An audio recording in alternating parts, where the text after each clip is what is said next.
Welcome to the Super Gamer Podcast. Welcome to the new Super Gamer Podcast, episode 105.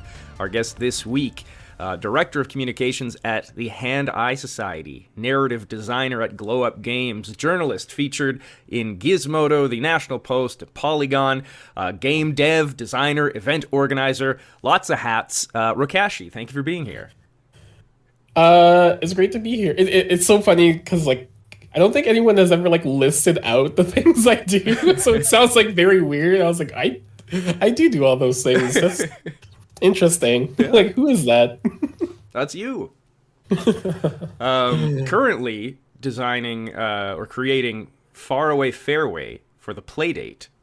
Yeah.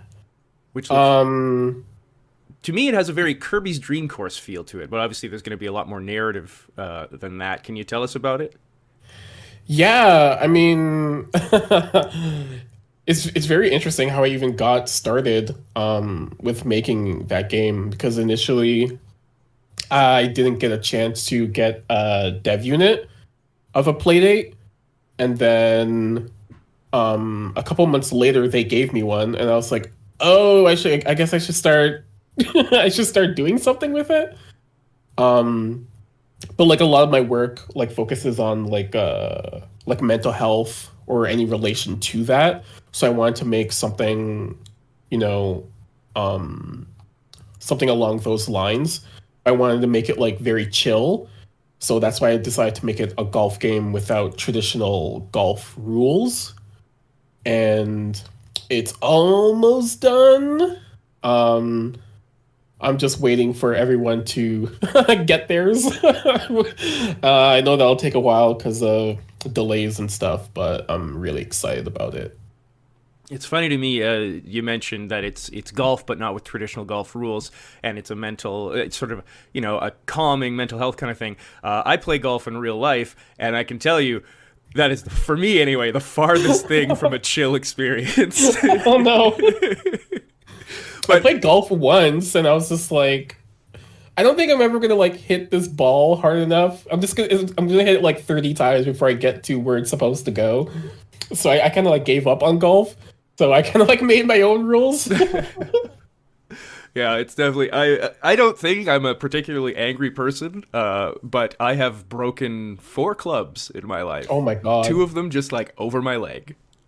Oh no! I know it's not good. It brings out the worst in some of us. But golf video games really are just. I love them. It's like racing games to me. There's just something so you can just sort of sit back and I don't know, enjoy it. Yeah, it's definitely not a game that's played to be rushed. It's just if you have a spare moment and want to move through a world, because it's all randomly generated. Every course is it's pretty much, I don't want to say impossible, because I don't know, a lot of things these days in life where it's oh, it's impossible, and it still happens. It's oh, okay. So, but it's a very low chance that you play the exact same course. And I kind of like that, because I kind of relate that to life, where a lot of things could be the same. You'll see elements of the same thing, but also everything is vastly different. And I put that into the game as well, and I think it's been very interesting so far. So, yeah, I don't know. Pardon me. No, I don't know. It's just I'm not. I just really like relaxing games, and I want to showcase that as well. Right. Why the Playdate? That is a very good question. I don't know. I wanted to do something with the Playdate because I really like the crank. And I was just I know a lot of people are going to make fishing games or something of that sort. And I was I need to make something outside of the box, sort of. And that's kind of how I ended up with golf. Because I was a lot of times you don't necessarily use a crank motion in a golf game. And then jokes on me, someone else is making a golf game too, but but they're completely different. They're very different. But I have never made or like designed a game for like a console before, and I thought the Playdate was like a really great start. So that's why I kind of ended up with that. Are you using Pulp, the Playdate game dev website kit? I guess. Are you using Pulp to make it? No, so it was made using the SDK, which will be coming out very soon. Um, I think it's still pretty much possible to make it in Pulp as well, but it might take you a little bit a little bit more time to get all those elements down, but it's definitely possible. And I've seen people like make some pretty interesting things in Pulp already, which is kind of wild, but um I think I think with the Playdate, it's just like it works so well. Um I know, I love it. It's just like a small little thing, and I just like pulling out of my pocket and then just playing, like a short golf game while I'm in line with my groceries. Right. Like it's just like I don't know, it's just so easy to like pick up and put down. Right. I'm probably this probably isn't common, but like a Switch to me, and I love the Switch. But that really, even though it obviously is a handheld, like I don't think I'd be taking that around with me really. I might take it on a trip and play it in my hotel or something, but that's not something, like you say, that I'd like pull out in the grocery store. Where the Playdate definitely has more of that like old Game Boy or even those like individual like Tetris machines or whatever. Yeah, yeah, for sure. And then, like and I don't, it's really wild because like the screen, because I'm not sure if a lot of people know, but like it doesn't have a traditional like LCD screen. Like there's no backlight to it, but it's very bright. So if you're holding it towards any sort of like light, like you could see everything on the screen very clearly. I don't know how they did some witchcraft. So Pulp, you're a moderator for Pulp. What does a moderator do for that? So I'm just kind of like around, just helping people if they get like, if they need help or anything with with the forum. So I don't know. It's interesting because like at first I was just someone who's kind of just like making a game with my team, and I don't know, they just like offered me more things to do because they really liked like my energy and the things I talk about, the things that I do. And they were just like, "Do you want to like moderate?" And I was like, "Yeah, sure." You're like, I'm not doing enough. Yeah, I know, right? Which is totally a lie. So I do help out on the Discord, but I don't think that Discord is going public anytime soon. Okay. But yeah, just like help around with people who need to find things about pulp or anything like that. So I'm just helping out. It looks to me like Pulp is a game dev software that's very user friendly. Like, how much coding would I need to? And I know none. Could I go in and make something? Yes, you can. I like even for me, I'm not necessarily a huge programming person. It's I don't know. It's kind of like a weird thing because like I can look at code and I can know what it does. But if someone were to be like, okay, start from scratch and make this thing, I'd be like, like I don't know. Or I could, sort of MacGyver my way with code and like put stuff together. Like I could do that, but like with Pulp, it's very similar. It has like very similar elements to like free engines like oh no, I don't remember what it's called. Well, there's like Game Maker. There's that one that's online. I don't remember what it's called. But like just like the elements where it's just like, oh, you could animate like this, and it's just like very like user friendly to get people even like interested in like making games. And the fact that anything that you make in Pulp, you could just, publish it to the Playdate as well. Makes it even easier for, new developers to sell their games. And is it fair to say that you're pretty passionate about software that kind of inspires people to feel like they're capable to create more games? Yeah, I always say like I don't like leaving people behind because there have been many instances in my journey in games where a lot of like companies or like engines will be like, yeah, you could just like make this game. It's just like, well, you have to like, you have to be more like hands-on, like curate games, work with people, have workshops and stuff so like just to like show people that like they're capable of like making games, because a lot of times people be like, oh well, I've never made a game before, and I've come from a background of writing. So when I first used the Twine engine, I was just like, oh, I don't know if I can do this, but it's like literally you just type in and then connect where your story flows, and you could create a game. Like that's game. Like I don't like when people sort of like gatekeep like what is a game. Like if it's playable in any sort of aspect, just call it a game. It's fine.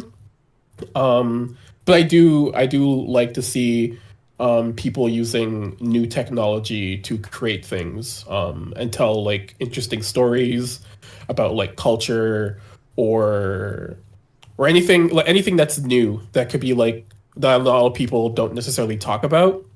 I love that. You went to a game jam and created I'm Fine. But Mhm. before we get totally into that, I'm a little confused. Did you make I'm Fine? Was that your first game, or was Hemo Racers before that? I'm fine with my first game. Okay.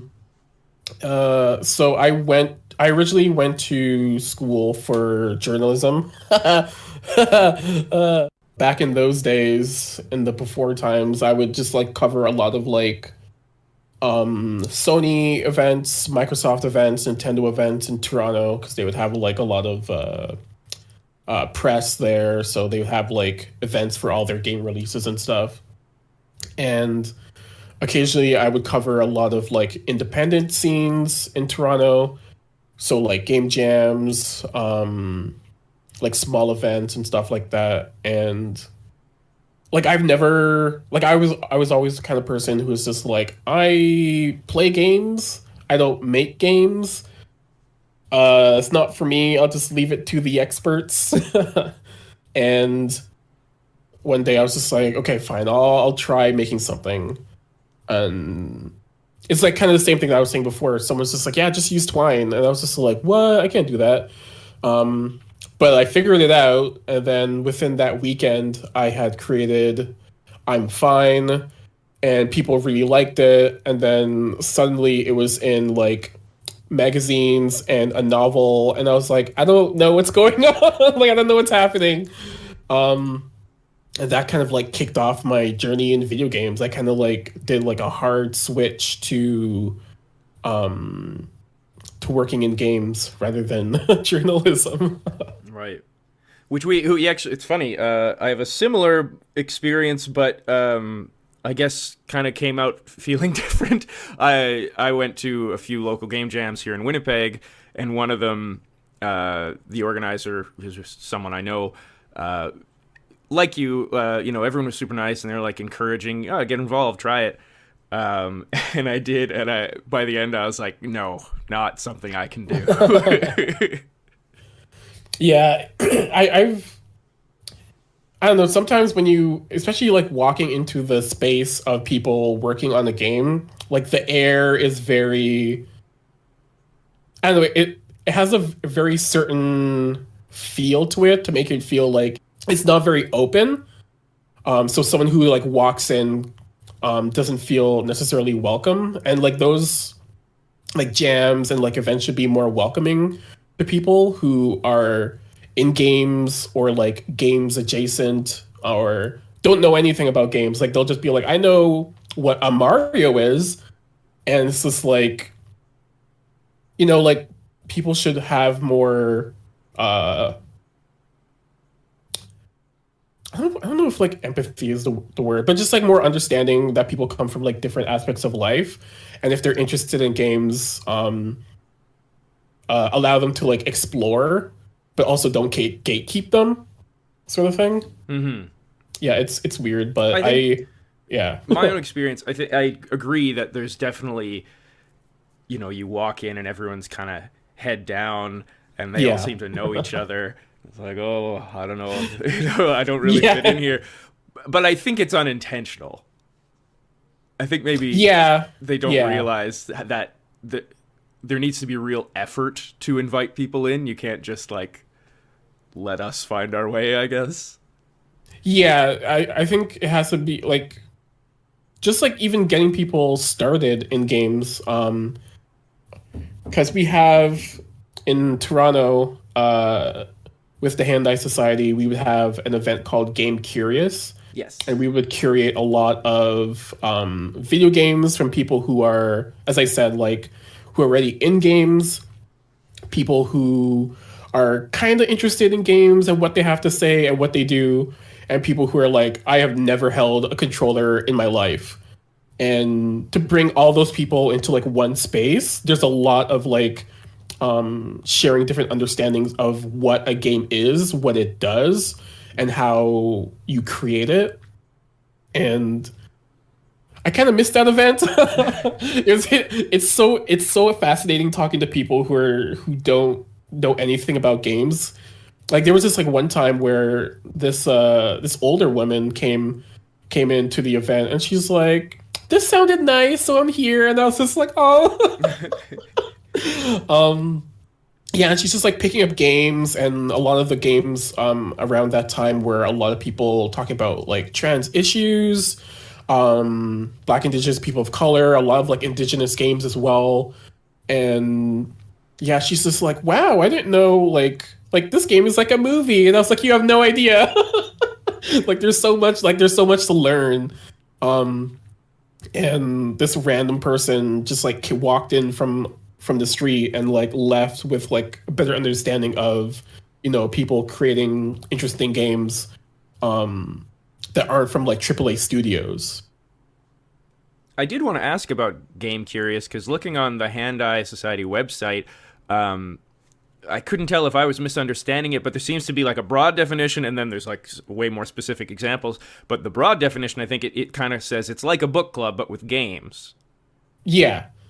And like behind that, it's kind of like a book club is supposed to be very accessible for anyone to be like, oh, I'm interested in this one thing, so I should be welcome in this space. And that kind of like remains true, where anyone could just come in and like learn something. Even if it's just like one thing, like you could walk away and be like, I don't like, even if you like walk away and be like, I hate games, it's just like you still like learn something, and then you'd be like, it's not for me. Because I kind of try to like shy away from saying I hate things. I'm just saying it's not for me. It's a lot better because people would be like, stop hating it. Anyways, but like that sort of like idea that you could just bring people in and let them explore and like learn for themselves. And see what happens. Maybe they'll be interested and, work on their first game at a game jam, or maybe they'll switch careers or anything. Like anything is possible.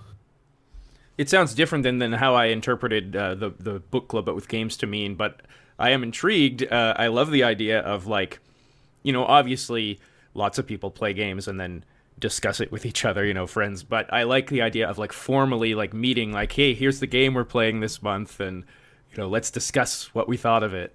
Yeah, exactly. Like even I run like a personal video game book club, and it's so funny because like when I first started, that was when it was around the time like Last of Us 2 came out, and I usually do it for like the end of the month, so a lot of people were like kind of like freshly finished playing the game. And usually I only schedule it to be like an hour. And we were talking about like that one game for like oh god, it was like 3 hours. I was like, oh my god, like I have stuff to do, but like this is such an interesting conversation. But like you could do that same thing with a lot of like independent games with like people and creators you've never heard of, and they're still out there making these interesting games and telling interesting stories. And I don't know, I want more of that. So you've been writing about games basically since you started journalism at Humber College, tech, games, that stuff. Did you always want to be covering that beat? Yeah. Everything else was just like not very interesting to me because I remember they were like, "Your beat is sports," and I was like, "Are you stupid?" Like, I was like, "I'm not doing that. Hell no. I can't pant. I can't. No, I can't." So I had to like pressure them to be like, hey, "This is not what I want."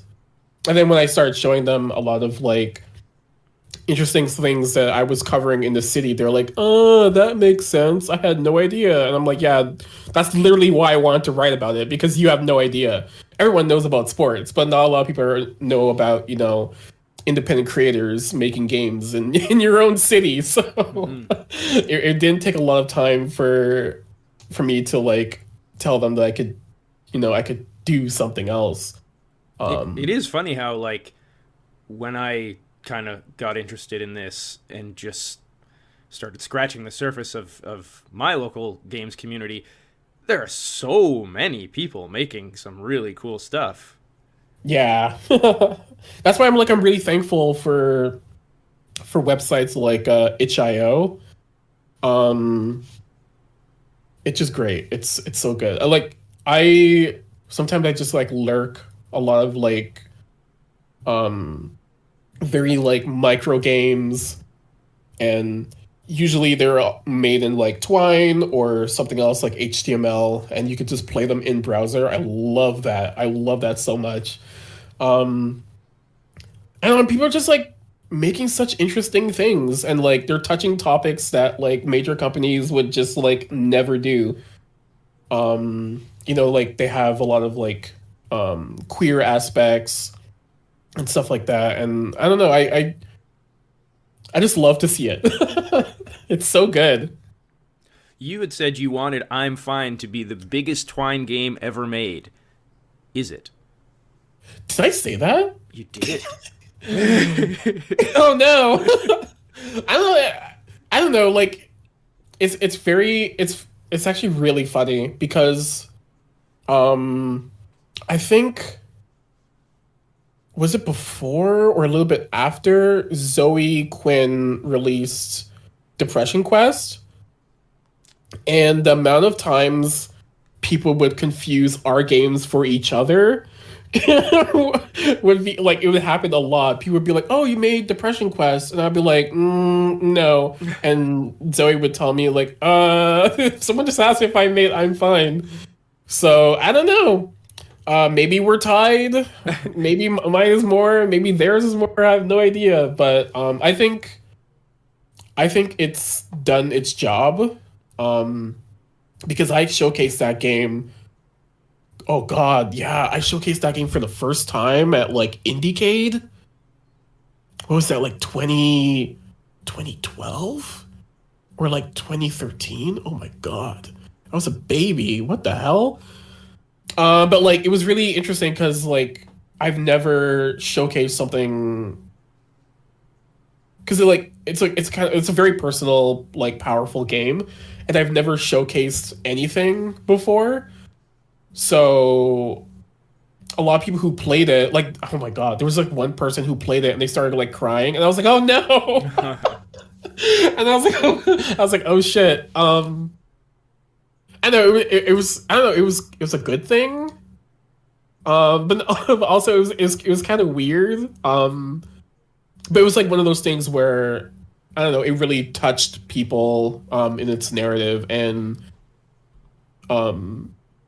like she like thanked me, and she was just like, wow, that was just like I understand where this game is coming from.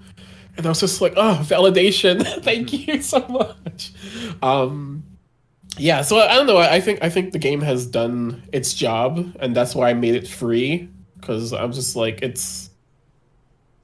don't know. Anyone who plays it, I want them to have some sort of like learning experience or gain empathy or anything. I just want them to feel something when they play it. And I think it's done its job. So I do want to say, because I would hate to put something you said out of context. I think I could be wrong here. I think you meant biggest as in like most content.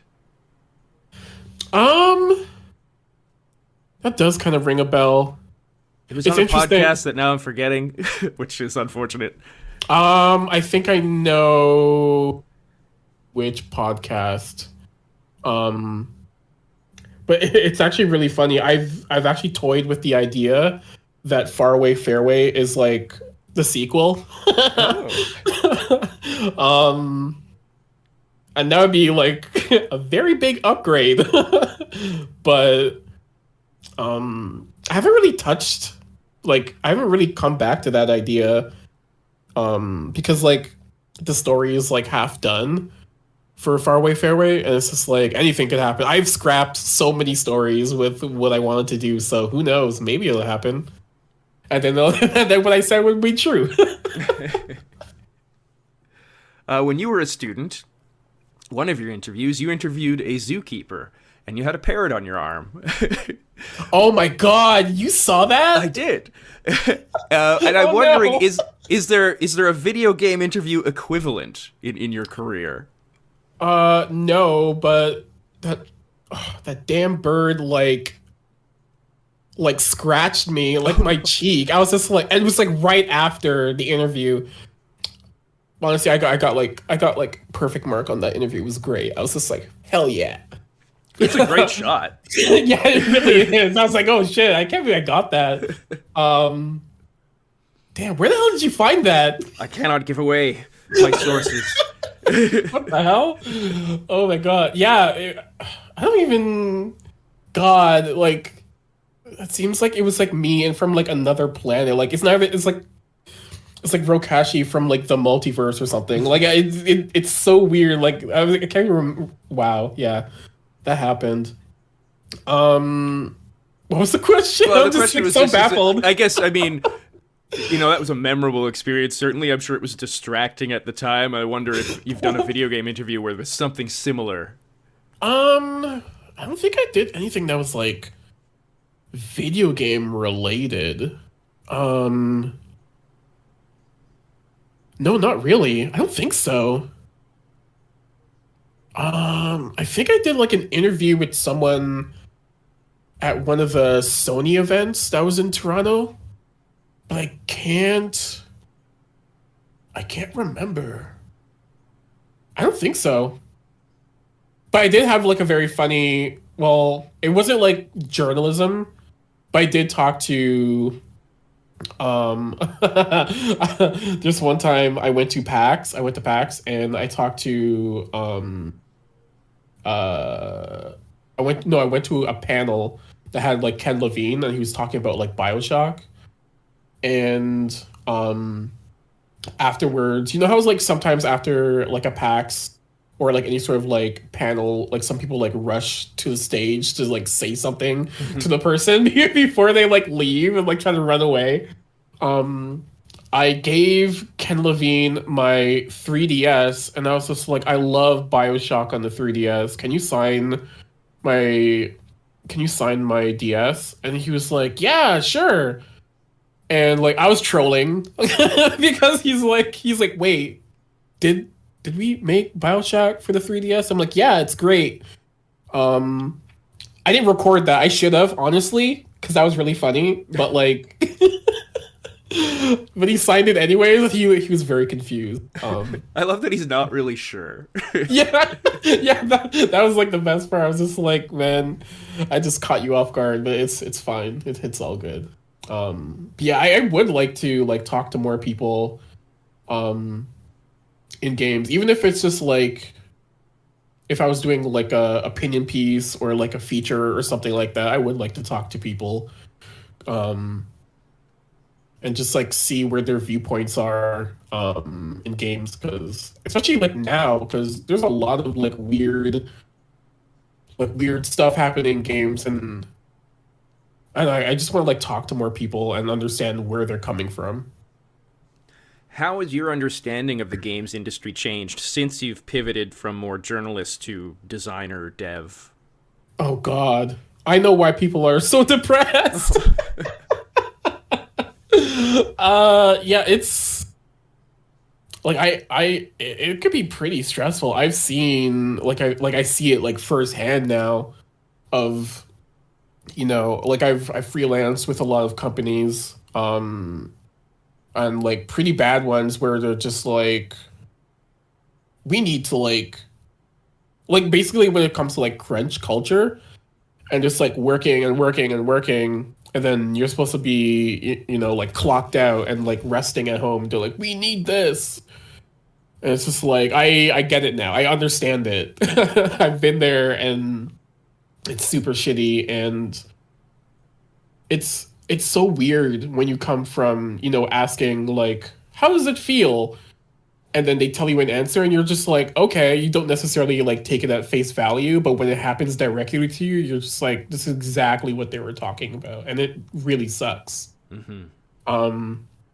It's like it's a very bittersweet sort of feeling, because you're like, it's good because you can empathize and you what they were saying, and it sucks because it's happening to you. But at the same time, it just keeps happening in the industry, and I don't think it's doing anyone anything good. One last thing about Twine. For anyone who maybe plays Dungeons and Dragons, I find it very useful for writing a campaign. Yeah, I heard people do that. Yeah, I can see how that could be like very helpful or like a very useful tool. I don't know, like one time I used Twine to make like a fun way to do my groceries. It was really stupid, but it was just like, because like you just like write down a list, and you're just like, oh, like eggs, bread, or whatever, and I just like randomized everything, because like usually, I've been going to the exact same grocery store, and I always like sort of like snake my way through the aisles, but I just like made it interesting, and just like, I don't know, it was really stupid, but like a lot of people just like find very fun things to do with Twine, and I don't know, I love it. It's such a like easy to pick up tool. I want people to I don't know, show it to their grandma. Let their grandparents make some games. Like, it's so easy. I don't think people realize how it's like so easy, and there's like a lot of resources there that can show you how to do it, and I want to play those experiences. And I'm always bugging people, oh, if you make something in Twine, just show me. And I'll play it eventually. How excited are you for the new Sonic movie? Oh my god. You know what's funny? For the longest time through the pandemic, the last movie I watched was the Sonic movie. Because it came out, when did it come out? It came out Valentine's Day on 2020. And at that time in downtown Toronto, they were having like an event.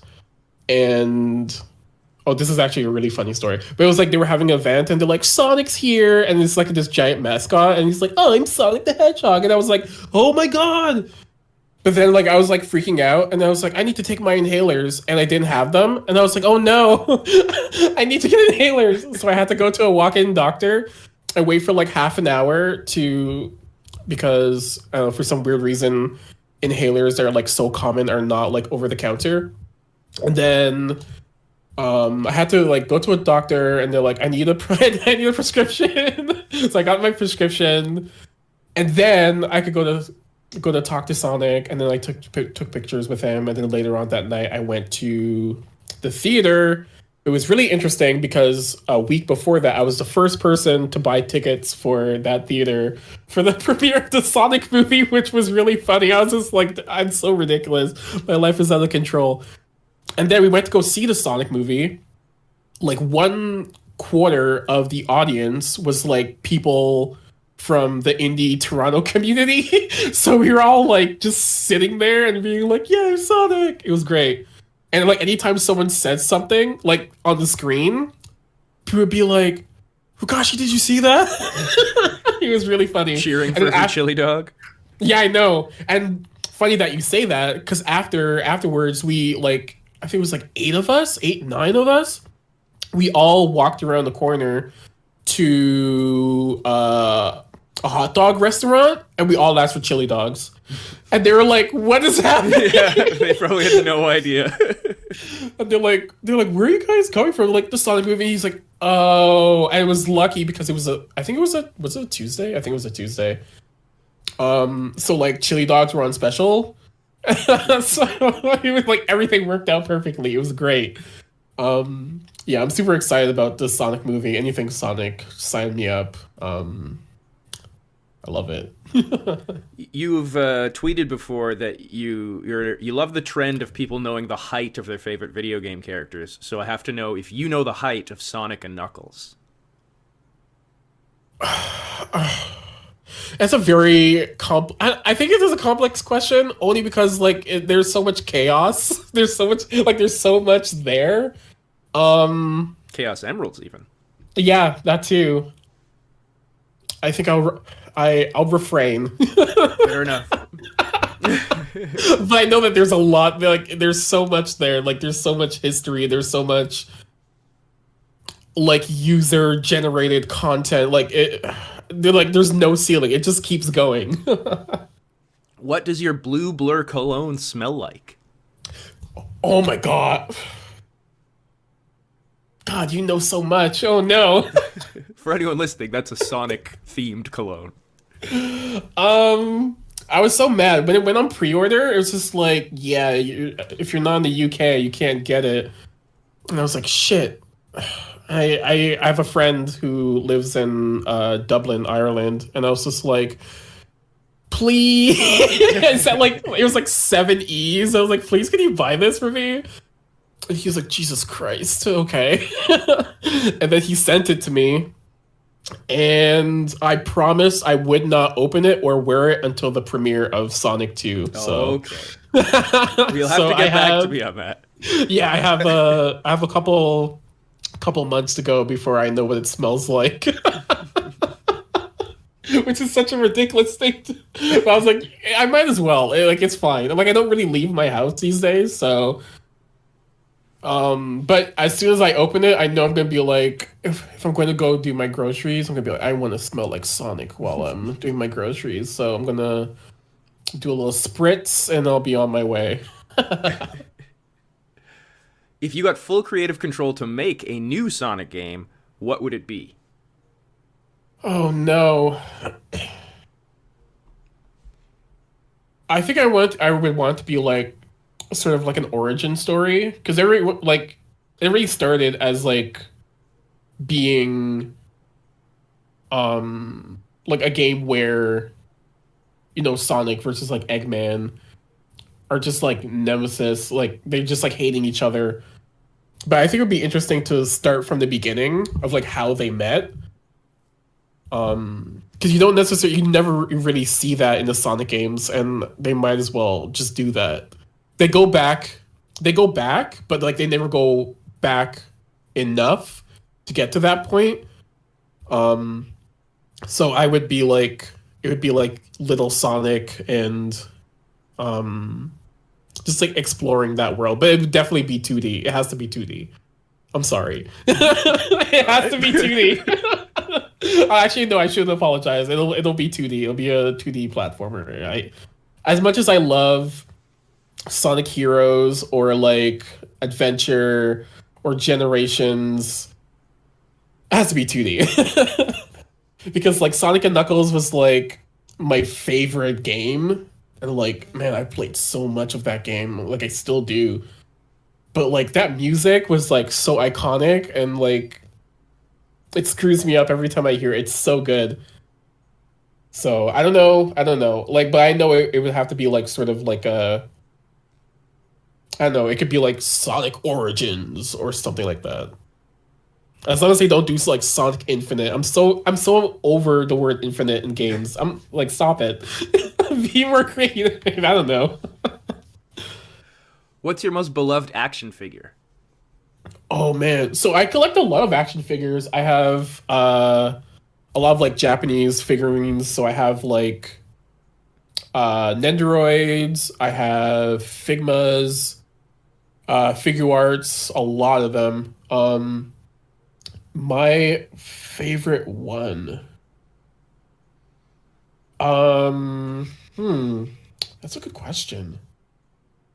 I do have actually I really like my first one. The first one, like the first figurine I started um when I first started collecting is the giant Titan from Attack on Titan. Mm-hmm.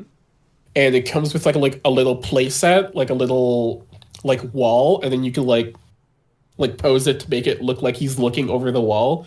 But it's so cute, and it's supposed to be something like that's like very terrifying.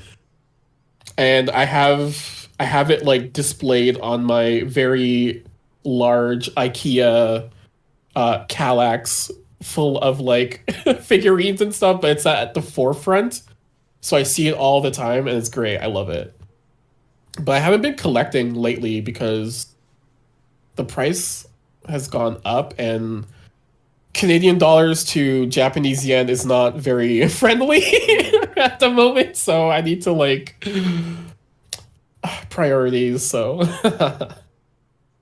You were the writer for Glow Up Games' Insecure: The Come Up. Insecure, one of your yeah, favorite shows. yes. So I'm wondering, when you get a gig like that, aside from the obvious excitement you would have, do you go into it feeling like, oh, I got this, I know the source material, or do you put pressure on yourself like, I got to live up to this? It's kind of both. It was interesting because like when I first talked to like Mitu, she's one of like the co-creators of the company, Mitu and Latoya. They just like pitch ideas like, oh, would you ever want to like write a game? And I was just like, yeah, I'm down. But nothing really happened for a while. And then later on, they reached out and they're like, oh, so here's what we're going to be doing. And I was just like, wait, like insecure? Like, I was like, is this the same? Is this what I think it is? And it was like really interesting because like, yeah, I like already knew all the source material because like I already watched it all um, on HBO, and it was like really an interesting thing. But from where we were going with the game, it was also something that was completely new. So how we like market it is like we talk about the come up game is season 6 starring the player, so you. Right. So a lot of the things that we created were brand new scenarios with already established characters. And like if you've watched the show or if you know anything about it, a lot of the main characters on the show are very like they're very funny. They get themselves into like very weird situations, and in life I always get myself into very weird situations. So like I kind of have like something to pull from like those kinds of experiences, and I craft it in a way to make it fun for people to play. But it's also like very important that a lot of people on the team are black and brown people. So you get that sort of like through the narrative as well. Cool. Yeah, it's been a pretty great working on it. It's been over a year now, maybe 2 years. 2 years? I'm not very good at time. Like, like I don't like it just doesn't work for me anymore. Like, I don't know. I think it's been like 2 years, but quite an interesting ride because it's like one of the major games that I've worked on. And then even like the other day, it was like on the front page of the App Store, which was like it's so weird because like with a show like Insecure, there's a lot of like like references to like alcohol and stuff like that, and you don't necessarily see those kinds of games showcased on the front page of the App Store. It's usually like very for like family friendly sort of games. So to see something like that was like very powerful, and it felt very good to be part of that team. Cool.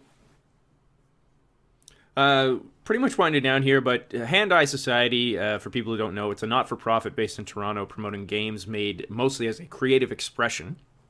I noticed that the past couple weeks, you've been having a couple hangouts on Twitch. Is that like a regular thing now? Yeah, we're trying to do a lot more engagement with the community. There's a lot of things happening, but we just want to make more hangout spaces. We're working on trying to get more workshops set up, so I'll get people in our Discord to just come in, see what people are working on, share ideas, learn how to use different engines. Like I actually might end up doing a workshop on Pulp myself. I don't know. We would just like try to get the best out of using our Twitch account because it was like collecting dust before the pandemic. So yeah, it's been pretty good though. A lot of people are like engaging. People who I haven't seen from the community in a very long time have shown up to chat, rejoin the community and stuff like that. So it's been good to use our Twitch account, use our Discord to just like talk to each other, see what people have been up to, what they've been making, and stuff like that. Cool. People can find Rokashi, your games, at rokashi.itch.io. Your Twitter is twitter.com/Rokashi, and your Twitch, twitch.tv/Rokashi with 2 eyes. Yeah, I'm so like I started streaming more, but like I stream a lot of like Spelunky, and man, you have to have patience with that game, I swear. That game makes me so angry, but like I can't stop playing. So I like that all the videos you have there, it's like got some version of like, I don't know what I'm doing. yeah, it's great. Yeah, like I've never played a platform before. Yeah, it's great. And people will come and be like, seriously? And I'd be like, maybe. Stick around and find out. Yeah, I do want to stream more. But I have a lot of like, I need to like Tetris my living situation before I get more comfortable with streaming, because a lot of things are like all over the place and I want to have like a proper setup. Rokashi, thank you so much. Yeah, no worries. Anytime.